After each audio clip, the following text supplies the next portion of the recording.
Rasulullah SAW bersabda, dirikanlah solat-solat malam, karena itu adalah tradisi dari orang-orang soleh sebelummu. Sungguh, solat malam itu akan mendekatkan dirimu kepada Allah, menggugurkan kesalahan-kesalahanmu, mencegah dirimu dari berbuat dosa, dan yang keempat, mengusir penyakit dari tubuhmu. Gitu, Fit.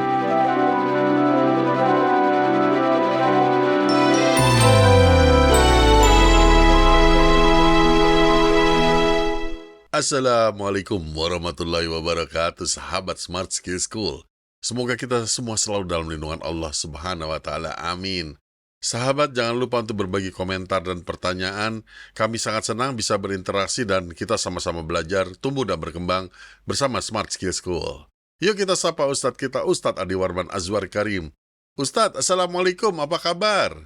Waalaikumsalam warahmatullahi wabarakatuh. Sehat, berkah, bahagia ya Allah. Amin. Alhamdulillah Ustadz.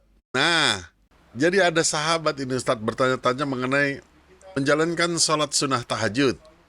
Jadi manfaat-manfaat apa saja sih yang didapatkan dari menjalankan sholat tahajud ini secara rutin Ustadz? Dahsyat. Kalau tahajud dahsyat. Dari riwayat lain yang disampaikan oleh Umar bin Khattab radhiyallahu anhu disampaikan bahwa Rasulullah SAW bersabda, ini seru nih. Siapa-siapa yang membaguskan sholat malamnya, maka Allah akan memberikan 9 kemuliaan. 5 kemuliaan akan diberikan oleh Allah di dunia, dan 4 kemuliaan akan diberikan oleh Allah di akhirat kelak. Apa itu 5 kemuliaan yang diberikan Allah di dunia? Kita rinci satu persatu. Ini masih dalam hadis yang disampaikan oleh Umar bin Khattab tadi ya. Yang pertama adalah Allah akan pelihara kita dari segala macam bencana. Ini pengertiannya bukan kalau kita sholat tahajud, maka kita nggak pernah dapat musibah. Bukan. Karena musibah itu udah ada schedule-nya. Ente jadi orang soleh apa ente nggak jadi orang soleh, musibah udah schedule-nya.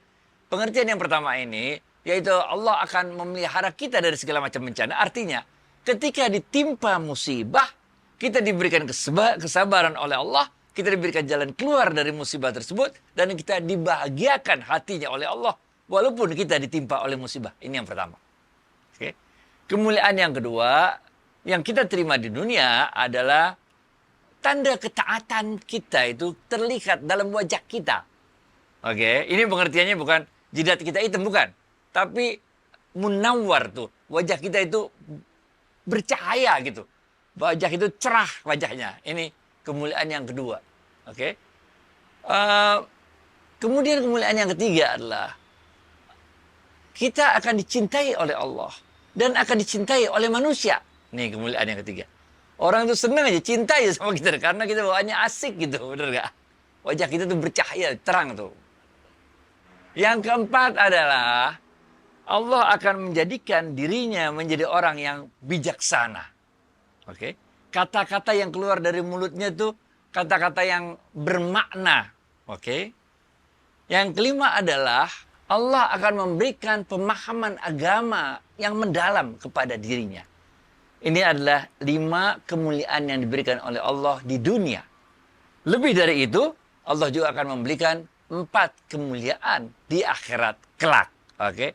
Yang pertama, kata Umar bin Khattab, kata Rasulullah SAW, melalui riwayat Umar bin Khattab radhiyallahu anhu ya, wajahnya akan berseri-seri ketika dia dibangkitkan dari alam kuburnya dan ketika dia berada di alam akhiratnya. Oke.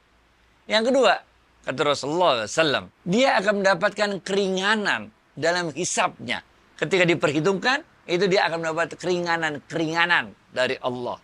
Yang ketiga, kata Rasulullah SAW, ketika berjalan melewati Shiratal Mustaqim, maka akan dimudahkan oleh Allah melewati jembatan Shiratal Mustaqim tersebut. Dan yang keempat, kemuliaan yang akan diberikan oleh Allah di akhirat kelak adalah catatan amalnya akan diberikan pada tangan kanannya. Nah, ini maknanya siapa-siapa yang menerima catatan amalnya di tangan kanannya, ini jurusan masuk surga. Jadi, sholat-sholat malam ini, sholat-sholat tahajud ini, atau dalam ilmu tasawuf disebut sholat-sholat rahasia, Ini memang sangat dianjurkan sekali walaupun sifatnya sunnah. Mengapa demikian? Karena memang ini adalah kalau dalam ilmu tasawuf ya, sholat-sholat rahasia malam hari ini itu mengurangi resiko kita riya.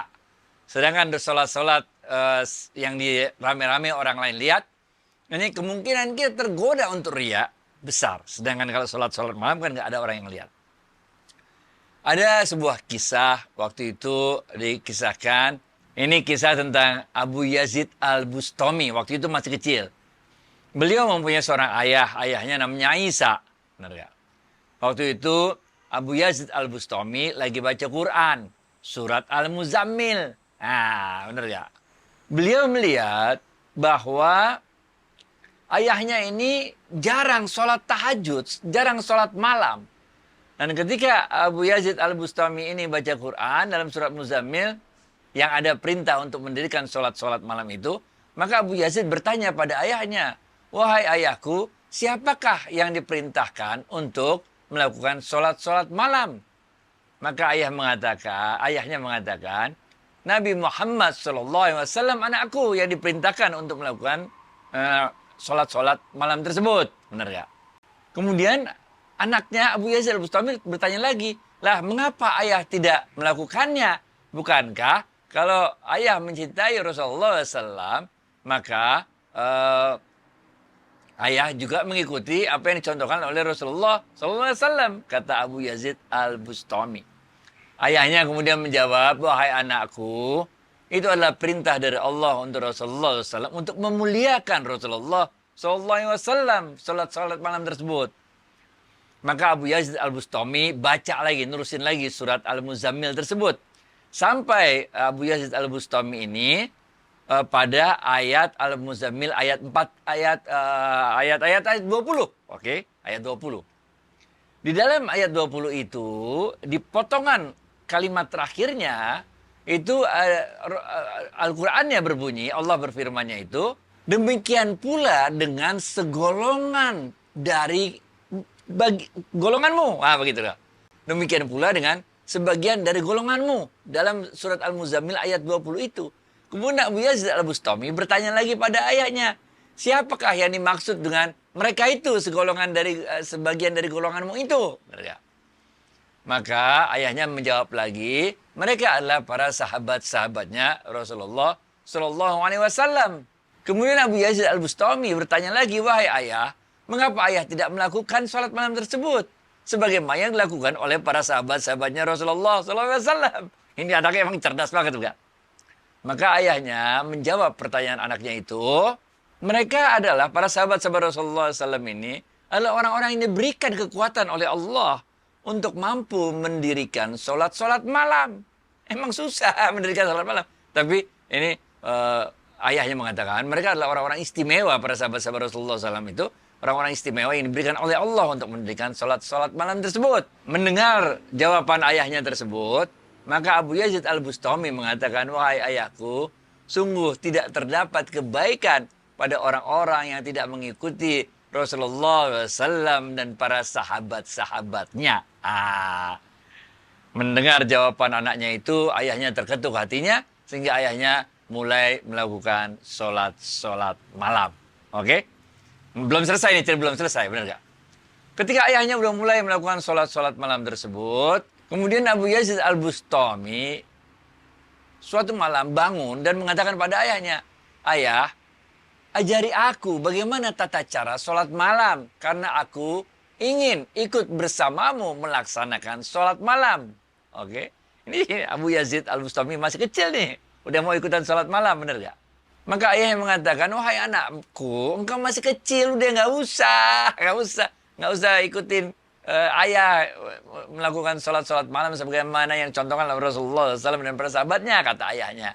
Maka Abu Yazid Al-Bustami mengatakan, "Wahai ayahku, kalau nanti hari kiamat kelak, semua orang telah dikumpulkan, kemudian dipersilahkan golongan-golongan ahli surga masuk ke dalam surga, maka aku akan mengatakan kepada Allah, 'Wahai Allah, aku ingin menunaikan sholat malam, tapi ayahku mencegahku untuk melakukan sholat malam.'"